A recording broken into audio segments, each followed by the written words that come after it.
अस्सलाम वालेकुम नाज़रीन, मैं मोहम्मद असलम हुसैन सियासत की खबरों में आप सबका इस्तकबाल करता हूं। आज 20 जून 2023 है।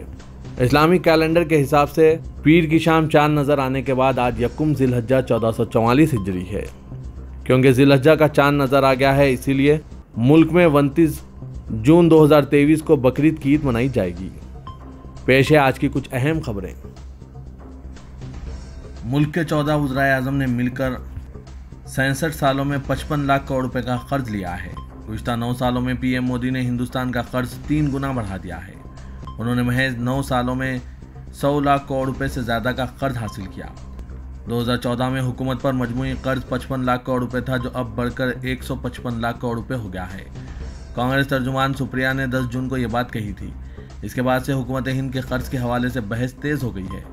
बजट 2023 इक़्तिसादी सर्वे और पार्लियामेंट में वज़ीर ख़जाना के जवाब की मदद से कांग्रेस के दावे की छानबीन की गई। हुकूमत हिंद पर कितना कर्ज है, ये बात मरकज़ी हुकूमत ने बजट की सरकारी वेबसाइट पर बताई है। मरकज़ी हुकूमत के मुताबिक 31 मार्च 2023 तक हिंदुस्तानी हुकूमत पर 155 लाख करोड़ रुपए का कर्ज है। अगले साल मार्च तक ये कर्ज बढ़कर 172 लाख करोड़ रुपए तक पहुँच सकता है। इसके मुताबिक गुज़िश्ता 9 सालों में मुल्क के कर्जों में 181% का इजाफा हुआ है। माहिर इक़्तिसादियत अरुण कुमार ने कहा है कि हुकूमत का कर्ज 2 चीज़ों पर मुनहसिर होता है: हुकूमत की आमदनी और खर्चा क्या है। उन्होंने कहा कि यह पुराना क़ायदा है कि अगर अखराजात आमदनी से ज़्यादा हों तो हुकूमत को कर्ज लेना पड़ता है। हुकूमत जैसे ही कर्ज लेती है, इससे महसूलात का खसारा बढ़ जाता है। इसका मतलब है कि हुकूमत के अखराजात कमाई गई आमदनी से ज़्यादा है। हुकूमत के मजमूई कर्ज के हिसाब से आज हर हिंदुस्तानी पर 1-1 लाख रुपए का कर्ज चढ़ा है। नाज़रीन, इस पर आपकी क्या राय है, कमेंट बॉक्स में ज़रूर जवाब दीजिएगा। इस खबरनामे को MS एजुकेशन की जानिब से स्पॉन्सर किया जा रहा है। I am Hafiz Syed Abdul Rahim Shukur, belong to MS Malakpet IOE branch. In this year NEET 2023 I got 670 out of 720. इस लड़के ने MS हिफ्ज़ एकेडमी से 22 मंथ्स के अंदर हिफ्ज़ का प्रोग्राम मुकम्मिल किया था। अब 670 मार्क्स इसने हासिल किए हैं। ये बहुत बड़ी अचीवमेंट MS की रही है, अल्हम्दुलिल्लाह। Please click the following link in description for more details. वज़ीर-ए-आज़म नरेंद्र मोदी ने आज मंगल की सुबह सदर द्रौपदी मुर्मू को इनकी 65वीं सालगिरह पर मुबारकबाद पेश की। राष्ट्रपति जी की सालगिरह की मुबारकबाद दानिशमंदी, वक़ार और हमारे लोगों की फलाह व बहबूद की अज़्म की रोशनी, मुल्क की तरक्की को आगे बढ़ने के लिए इनकी कोशिशों के लिए इनकी तारीफ़ की जाती है। इनकी लगन हम सब को मुतासिर करती रहती है। नरेंद्र मोदी ने ट्वीट करते हुए ये बात कही और इनकी अच्छी सेहत और लंबी ज़िंदगी की ख्वाहिश की।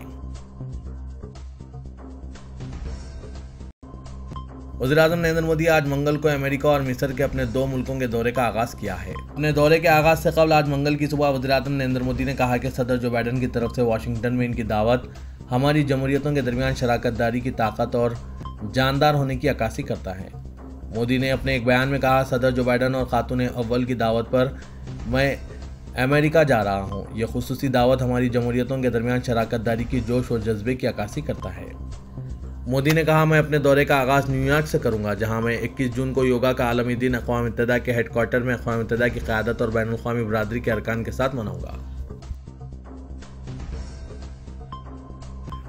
कर्नाटक में बरसर इख्तिदार आने के बाद सेकुलर कदरों के फ़रोग़ के लिए कोशां कांग्रेस हुकूमत ने एक और अहम कदम उठाते हुए उन 6 मुसलमानों के अहल खाना को 25-25 लाख रुपए का मुआवजा फराहम किया जो बीजेपी के दौरे इख्तिदार में फ़िरक़ेवाराना तशद्दुद में मारे गए थे। वज़ीर आला सिद्धारमैया ने मसूद 19 जुलाई 2022 को मारे गए, मोहम्मद फाजिल 28 जुलाई 2022, जलील 24 दिसंबर 2022, समीर यकुम जनवरी 2022 और एस पाशा 31 मार्च 2023 को मारे गए थे। इनके अहल खाना को मुआवजे की अदायगी के साथ ही ऐलान किया कि फ़िरक़ा परस्तों के हाथों मारे गए इन लोगों के लवाहिकीन में से एक को सरकारी नौकरी भी फराहम की जाएगी। इनके साथ ही 3 जनवरी 2018 को जब सिद्धारमैया ही बरसर इख्तिदार थे, तब मारे गए दीपक राव के अहल खाना को भी 25 लाख रुपए का मुआवजा दिया गया। वज़ीर आला ने जिन मुस्लिम महलूकिन के अहल खाना को मुआवजा दिया, इनके कत्ल साबिक़ा बीजेपी हुकूमत में हुए, मगर अहल खाना को हुकूमत की जानिब से कोई मदद नहीं मिली थी। रियासत उत्तर प्रदेश में बलिया समेत कई अजला में शदीद गर्मी और इसके बायस मुसलसल बढ़ रही अमवात के मद्देनज़र उत्तर प्रदेश के वज़ीर आला योगी आदित्यनाथ ने एक आला सतही मीटिंग की और रियासत में हीट वेव की सूरत हाल का जायजा लिया और ओहदेदारों को ज़रूरी हिदायतें दी। उन्होंने कहा कि गुज़श्ता चंद दिनों से रियासत के मुख्तलिफ अजला में शदीद गर्मी और लू का असर देखा जा रहा है। ऐसे में अवाम, मवेशियों और जंगली जानवरों की हिफाजत के लिए हर सतह पर पुख्ता इंतजाम किए जाएँ। लखनऊ में अपनी सरकारी रिहाइशगाह पर मुनक्किदा मीटिंग में वज़ीर आला योगी आदित्यनाथ ने कहा कि अवाम को हीट वेव के असरात और इससे बचने के तरीक़ों से आगाह किया जाए। हर किसी को बीमारी की सूरत में फौरी तिब्बी सहूलत फराहम की जाए। बरेली से सब डिविजनल मजिस्ट्रेट के दफ्तर में स्पेशल मैरिज एक्ट के तहत एक मुस्लिम ताजिर के साथ शादी की इजाज़त के लिए दरख्वास्त दाखिल करने के बाद एक हिंदू खातून पुलिस सब इंस्पेक्टर लापता हो गई। अखबार दी इंडियन एक्सप्रेस ने ये इत्तला दी। बरेली पुलिस ने गुज़श्ता रोज़ बताया कि इस खबर की मुकामी अखबारात में इशात और सोशल मीडिया प्लेटफॉर्म्स पर गर्दिश के बाद ये 50 साला खातून अपनी ड्यूटी से लापता हो गई। इस खातून ने जुमे की शाम दरख्वास्त दाखिल की थी। इसके बाद से वो और 30 साला मुस्लिम शख्स दोनों गायब हैं। पुलिस स्टेशन में मुआयने के दौरान जहां ये खातून तैनात थी, एक सीनियर पुलिस अहदेदार ने इसे ड्यूटी से गैर हाजिर पाया और जनरल डायरी में एंट्री कर दी। अखबार इंडियन एक्सप्रेस की रिपोर्ट में कहा गया है कि खातून के भाई ने additional director police Bareilly zone Premchand Meena के पास मुस्लिम ताजिर के खिलाफ शिकायत दर्ज कराई है। एसआई के भाई ने दावा किया है कि इसकी बहन ने गुज़श्ता चंद साल से इस ताजिर के साथ ताल्लुकात थे और इसने ताजिर पर इल्ज़ाम आयद किया कि वो इस खातून को ब्लैकमेल कर रहा था और इसका इस्तेसाल करते हुए शादी पर मजबूर कर रहा था। प्रभास और कीर्ति सेनन की फिल्म आदिपुरुष पर मुल्क गैर पैमाने पर एहतजाज हो रहा है। मुंबई के नाला सोपारा में हिंदू तंजीमों के कारकुनान ने फिल्म का शो रुकवा दिया। उन्होंने थिएटर पहुंचकर नारेबाजी की और नाजरीन को हॉल से बाहर जाने को कहा। इसके बाद शो कैंसिल कर दिया गया। छत्तीसगढ़ के बिलासपुर में हिंदुत्ववादी तंजीमों ने रैली निकाली। कारकुनान ने नारेबाजी करते हुए एक मॉल के अंदर घुस गए। पुलिस की बैरिकेडिंग को भी उन्होंने तोड़ दिया। इसके बाद हॉल के सामने बैठकर एहतजाजन हनुमान चालीसा का पाठ करने लगे। पुलिस ने इन्हें गिरफ्तार करके वहां से हटा दिया। लखनऊ की हजरतगंज कोतवाली में भारतीय किसान यूनियन ने डायरेक्टर ओम रावत और राइटर मनोज के पुतले जलाए। उन्होंने कहा कि ये फिल्म सनातन धर्म का मजाक उड़ाने के लिए बनाई गई है। भारतीय किसान यूनियन के मेंबर ने कहा कि सिर्फ फिल्म के डायलॉग बदलने से कुछ नहीं होगा। उन्होंने इस फिल्म पर मुकम्मल पाबंदी का मुतालबा किया। 16 जून को आदिपुरुष फिल्म जो रामायण पर मबनी है रिलीज हुई। इस फिल्म में अदाकार प्रभास, सैफ अली खान और कीर्ति सेनन दीगर मौजूद हैं। अगरचे फिल्म ने बॉक्स ऑफिस पर अपने पहले दिन 100 करोड़ रुपए जमा किए, लेकिन फिल्म के कुछ डायलॉग और मनाजिर तनाज़ात का बाज़ बने हुए हैं। फिल्म में प्रभास, सैफ अली खान और कीर्ति सेनन के डायलॉग्स, VFX और लुक्स पर नाजरीन ने सख्त नाराज़गी का इजहार कर रहे हैं। हिदायतकार ओम रावत और मुसन्निफ मनोज पर मुसलसिल सवालात उठ रहे हैं। इस पर सियासी रद्दमल भी आना शुरू हो गया है। नायब वज़ीर आला महाराष्ट्र देवेंद्र फडणवीस ने फिल्म आदिपुरुष से मुतालिक 2 तस्वीर शेयर की और फिल्म की तशहीर भी की, लेकिन अब फिल्म की रिलीज के बाद तनाज़ात की वजह से देवेंद्र फडणवीस को भी तनकीद का निशाना बनाया जाने लगा है। शिवसेना के ठाकरे धड़े रुकने पार्लियामेंट संजय रावत ने भी इस तनाज़े पर बोलते हुए फडणवीस को निशाना बनाया। MP संजय रावत ने कहा कि पठान फिल्म में अदाकारा दीपिका पादुकोण ने जो भगवा बिकिनी पहनी थी, तब बीजेपी के लोगों ने हिंदुत्ववादी के नाम पर बड़ा हंगामा खड़ा कर दिया था। अब आदिपुरुष में सीता को जिस तरह के कपड़ों में दिखाया गया है वो सीता की तौहीन है, लेकिन अब ये लोग इस बारे में कुछ नहीं कह रहे हैं। जिस तरह इस फिल्म में हिंदुत्व का तमाशा बनाया गया है ये इनका दिखावा है। इनके मुताबिक उस वक्त हिंदुत्व खतरे में था, तो क्या अब इनका हिंदुत्व खतरे में नहीं? संजय रावत ने कहा कि इस फिल्म के जिस तरह के डायलॉग सीन ने लोगों के जज्बात को ठेस पहुंचाई है, लोग इस पर नाराज हैं। तो क्या आपके पास इस पर कार्रवाई करने के लिए कोई कानून नहीं है?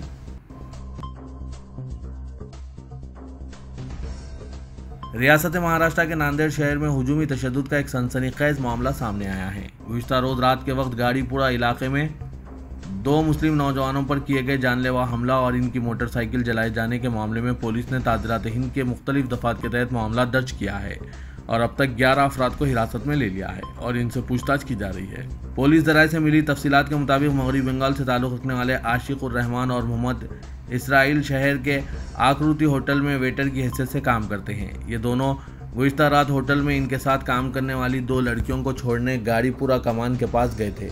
चूँकि होटल के करीब से कोई रिक्शा नहीं मिल रहा था, इसलिए उन्होंने अपनी मोटरसाइकिल पर ऑटो स्टैंड पर पहुंचाया। लड़कियों को इन दोनों ने ऑटो में बिठाकर इनके घरों की तरफ रवाना तो कर दिया, लेकिन इस दौरान गाड़ीपुरा कमान के पास खड़े कुछ हिंदू नौजवानों ने इनसे बहस शुरू कर दी कि ये दोनों लड़कियां कौन हैं। साथ ही इनकी गाड़ी की चाबी निकाल ली। इसके बाद इन दोनों को निहायत बेरहमी के साथ मारने पीटने लगे। अपने ऊपर हुए हमले से बचने के लिए दोनों नौजवान वहां से फरार हो गए तो मुश्तइल हुजूम ने इनकी गाड़ियों को आग लगा दी। इस दौरान इसी मुकाम से गुजर रहे 2 मुस्लिम नौजवानों को रोककर इन पर भी बिलावजह जानलेवा हमला किया गया। इनके नाम पूछकर इन्हें बेरहमी से पीटा गया। कनाडा में मुकीम ममनुआ खालिस्तान टाइगर फोर्स के चीफ हरदीप सिंह नजार को एक गुरुद्वारे के बाहर गोली मारकर हलाक कर दिया गया, जो हिंदुस्तान को शिद्दत से मतलूब दहशतगर्दों में से एक था। इसके सर पर 10 लाख रुपए का इनाम मुकर्रर किया गया था। 35 साल नजार को गुरु नानक सिंह गुरुद्वारे के अहाते के बाहर 2 नामालूम हमलावरों ने गोली मारकर हलाक कर दिया। गुज़िश्ता 4 सालों से नजार इस गुरुद्वारे का सदर था और ऐसी क़यास आराइयाँ की जाती रही है कि इस गुरुद्वारे में हासिल होने वाले फंड्स का इस्तेमाल पंजाब में दहशतगर्द सरगर्मियों के लिए किया गया था। तेलंगाना के वज़ीर-ए-आला के चंद्रशेखर राव ने रंगारेड्डी जिले के महेश्वरम असेंबली हल्के के लिए कई ऐलानात किए हैं। इस हल्के की नुमाइंदगी करने वाली वजीर तालीम सविता एन आर रेड्डी की अपील पर चीफ मिनिस्टर के चंद्रशेखर राव ने मेडिकल कॉलेज की मंजूरी का ऐलान किया। केसीआर ने आज यौम तासीस तेलंगाना तकारीब के हिस्से के तौर पर रंगारेड्डी जिले के तम्मालूर फॉरेस्ट अर्बन फॉरेस्ट पार्क में हरिताहरम के 9वें मरहले के प्रोग्राम में हिस्सा लिया। चीफ मिनिस्टर ने महेश्वरम असेंबली हल्के के लिए मेडिकल कॉलेज की मंजूरी का ऐलान किया। इसके अलावा तिमालोर को एक बरकी सब स्टेशन मंजूर करने से इत्तेफाक किया। सब स्टेशन के क़याम से इलाके में ज़रूरी सनती और घरेलू अगराज के लिए बरकी की सरबराही में बेहतरी आएगी। केसीआर ने कहा कि इन कामों की जल्द अज जल्द तकमील की जाएगी। केसीआर ने BHL से महेश्वरम तक मेट्रो रेल की तोसी का भी चीफ मिनिस्टर ने वादा किया। उन्होंने कहा कि शमशाबाद इंटरनेशनल एयरपोर्ट तक मेट्रो रेल को तोसी दी जा रही है और हुकूमत महेश्वरम तक रेलवे लाइन बिछाने के इक़दाम करेगी। चीफ मिनिस्टर की समंदर पार स्कॉलरशिप स्कीम के इस्तेफादा कुनंदगान तलबा जो हुकूमत की इमदाद के भरोसे आला तालीम के हुसूल के लिए बैरूनी ममालिक की यूनिवर्सिटियों में दाखिले हासिल कर लिए हैं, ताहम बर वक्त इमदाद ना मिलने के बाद ये तलबा परेशानी का शिकार हैं और यहाँ इनके वालिदैन अपने बच्चों के मुसीबत से परेशान होकर खामोश एहतजाज पर उतर आए हैं। इन परेशान हाल बच्चों के वालिदैन ने आज हज हाउस पर, जहाँ से आज़मीन हज की रवानगी का सिलसिला जारी है, हाथों में बैनर थामे खामोश एहतजाज किया। इन बैनर्स पर आज़मीन हज से इस्तदा की गई कि वो हरमैन शरीफीन में दुआ करें कि स्कीम के तहत रुकूमात की आजलाना यकसोई की अरबाब मिजाज को तौफीक मिल जाए। इस स्कीम के तहत साल 2021 और 2022 में मुंतखब बच्चों को ताहाल रुकूमात की इजराई अमल में नहीं आई है। इस स्कीम के तहत बैरून मुल्क तालीम हासिल करने वाले बच्चों को मजमूई तौर पर 20 लाख रुपए की इमदाद फराहम की जाती है और हर साल अक़लियती बरादरी से ताल्लुक़ रखने वाले 500 तलबा को ये इमदाद दी जाती है। गुज़िश्ता 2 सालों से हैदराबाद और रंगारेड्डी से ताल्लुक़ रखने वाले बेशतर बच्चों को इस स्कीम के तहत इमदाद नहीं मिली है। वज़ीर-ए-आला तेलंगाना के चंद्रशेखर राव ने कहा कि वो चाहते हैं कि रियासत के अहम महकूमाजात मानसून की आमद में ताख़ीर से पैदा चैलेंजों पर काबू पाने के लिए हंगामी मनसूबा तैयार करें। महकूमा मौसमियात ने पेशकयासी की है कि जुलाई के पहले हफ्ते तक मामूल से कम बारिश होगी। इस पेशकयासी के पेश नज़र तमाम अहदेदारों को मामूल से कम बारिश की सूरत हाल से निपटने के लिए तैयार रहना चाहिए। चीफ मिनिस्टर के चंद्रशेखर राव ने आज मानसून की तैयारियों के आबपाशी और पीने के पानी की सरबराही से मुतालिक इक़दाम पर सेक्रेटेरिएट में मुनक़िदा एक आला सतही इजलास से खिताब करते हुए यह बात कही।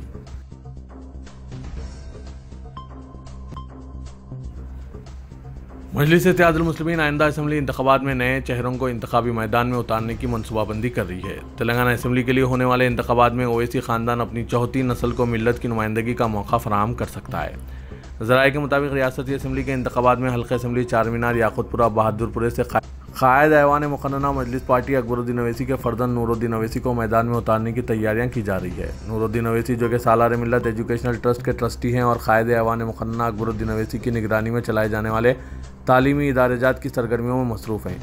मजलिस इत्तेहादुल मुस्लिमीन हल्के असेंबली चारमीनार पर 1967 से अपना कब्जा बरकरार रखे हुए हैं। सालार मिल्लत अलहाज सुल्तान सलाहुद्दीन अवैसी ने इस हल्के असेंबली से पहली मरतबा कामयाबी हासिल की थी। बादशाह उन्होंने 1972 में हल्के असेंबली याकूतपुर से इंतखाबात में हिस्सा लेते हुए कामयाबी हासिल की थी और हल्के असेंबली बहादुरपुरा हल्केजात असेंबली की तंजीम जदीद के दौरान साल 2009 में वजूद में आया है और इस हल्के असेंबली के वजूद से ही मुअज़्ज़म खान इस हल्के की नुमाइंदगी कर रहे हैं।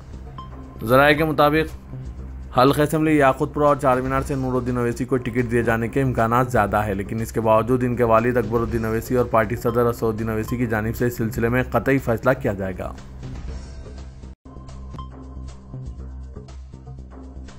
मुस्लिम यूनाइटेड फेडरेशन ने शहर हैदराबाद में गाय के तहफ़्फ़ुज़ के नाम पर जारी शरपसंदों की कार्रवाइयों के खिलाफ कार्रवाई का मुतालबा किया है, जो बकरीद के मौके पर शहर में मवेशी ले जाने वाले ताजिरों पर हमला कर रहे हैं। गाय की हिफाजत करने वाले गिरोह रात गए हाईवेज पर गाड़ी चलाने वाले मवेशियों के ताजिरों को रोक रहे हैं और इन पर हमला कर रहे हैं। हुजूम बगैर किसी खौफ के शाहराहों और दीगर सड़कों पर घूम रहे हैं। रियासती वज़ीर दाखिला मोहम्मद महमूद अली और तेलंगाना पुलिस क्या कर रही है? सदर Muslim United Federation Shah Mohammad Khairuddin Qadri ने यह सवाल किया। सैयद सूफी खैरुद्दीन ने इल्ज़ाम लगाया कि गाय के रखवाले सोशल मीडिया प्लेटफॉर्म्स पर वायरल वीडियोस को धमकाने और खौफ का एहसास दिलाने के लिए अपलोड कर रहे हैं। क्या रियासती हुकूमत तेलंगाना में गौ रक्षकों पर भारतीय जनता पार्टी और आरएसएस के एजेंडे की इजाज़त दे रही है? इन्हें रोकने की ज़रूरत है। भारतीय जनता पार्टी के मुअत्तल रुकन असेंबली मलून राजा सिंह ने प्रभास की फिल्म आदि पुरुष को राम के नाम पर बनाई गई कार्टून फिल्म करार दिया और कहा कि इन्हें राम के नाम पर बनाई गई फिल्म देखकर मायूसी हुई है। उन्होंने अपने कारकुनों को मूवी नहीं दिखाने का ऐलान भी किया है। राजा सिंह ने एक वीडियो पैगाम जारी करते हुए प्रभास की फिल्म आदि पुरुष के तनाज़ात में कूद पड़े। राजा सिंह ने भी इस फिल्म के खिलाफ अपना बयान देते हुए कहा कि ये फिल्म रामायण की तर्ज पर नहीं है, इसे देखकर मायूसी हुई है।